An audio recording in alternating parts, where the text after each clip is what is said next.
Right now, I'm coming down from 3 grams of psilocybin suboruginosa, and I encountered some entities. I guess this is a kind of trip report. I'll summarize the different entities and the role they played in my experience, and what I make of them.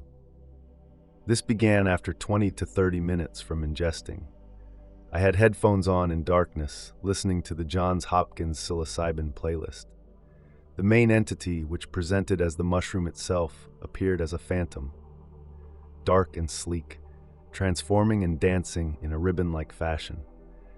It was as if it was performing to me, in a very serious way in which I had to pay solemn attention. When communicating with it, I had the sense it was there with good intentions, engaging with me sincerely and honestly, though I had to take it very serious and watch. The second entity was not an entity, but an experience of ascension into what I can only describe as higher frequency and intercosmic realm.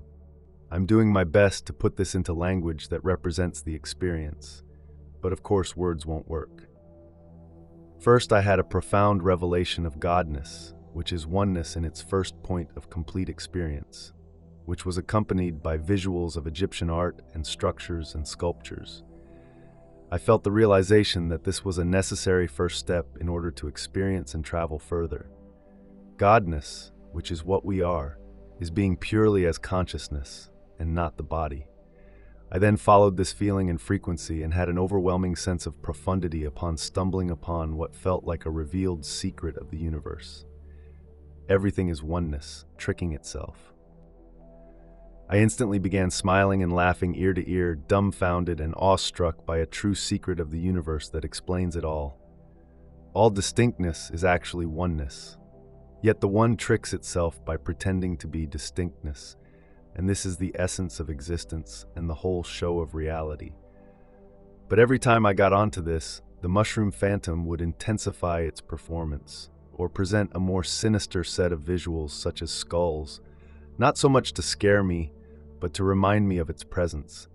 And I felt through that it was saying you can have that secret, but you must not forget about me, the mushroom, that I am here in addition to the oneness.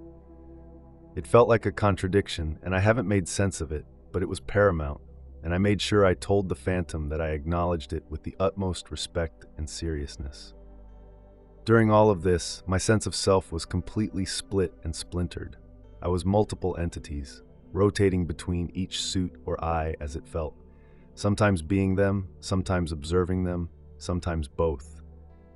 Occasionally I would catch myself doing this and look for the underlying self, the observer, and find nothing, but then realize I am looking, so kind of looping into no self but not quite catching it. Meanwhile, I would every now and then, in what seemed like a way to provide integral bits of information to my presence and navigation on my travel, encounter the universe conductor. This being presented itself as the orchestrator and conductor of the energies of everything that was happening and of the universe itself. It felt like they were responsible for conducting the fabric of the universe.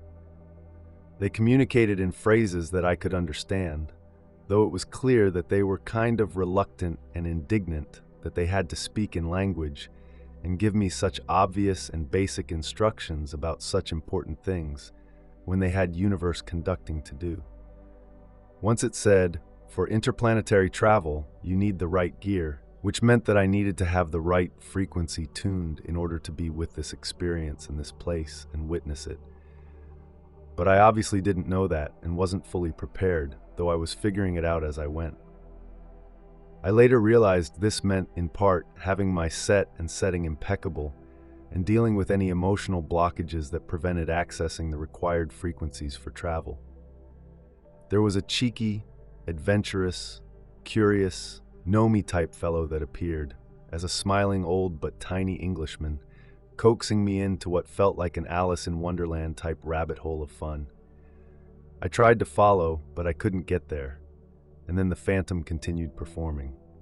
There was also a little wooden door coaxing me to enter, which felt like the same thing, and I really wanted to go, but again I couldn't get in. This felt like where I really wanted to be. It also felt like a back door into where I needed to go. As this was intensifying, and the trip was kicking in even more, I was having further splintering of the self and trying to figure out what was what. And then at the moment of not knowing what to make of any of this, appeared as if through a fold in experience, a greater intelligence, who, like the wizard peering out from behind the curtains, said, "Look, I am trying to teach you something." As if this was the intelligence putting on the show as all these other entities. I wasn't able to get much further because it all became too intense, and some emotional things came up that I wasn't able to deal with. So I didn't go close-eyed after this first 90 minutes or so. Wild as fuck that this was all before I'd even peaked yet. The rest of the trip was of a whole other character, though this is what I find most interesting to share at the moment.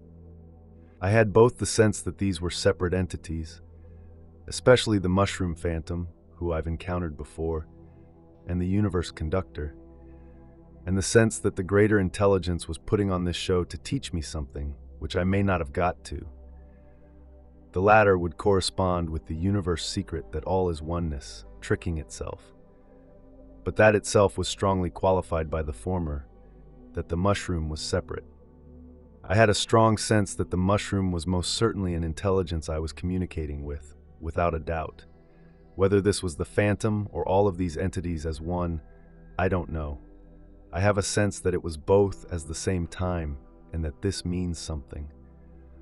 Oh, and my visuals were great nets and formations of all geometry and all color, overlaid by the beautiful but dark and solemn dancing of the phantom in ribbon-like ways, crimson, black, and gray, with some kind of Mayan or Aztec skull formations and heads appearing a many. Then there were also a lot of Egyptian art and monuments and structures forming and appearing and building. Needless to say, this was pretty much all happening at once. Has anyone experienced anything like this or could shed any light? Fascinating and mind-blowing stuff. Thanks for reading if you have. Peace.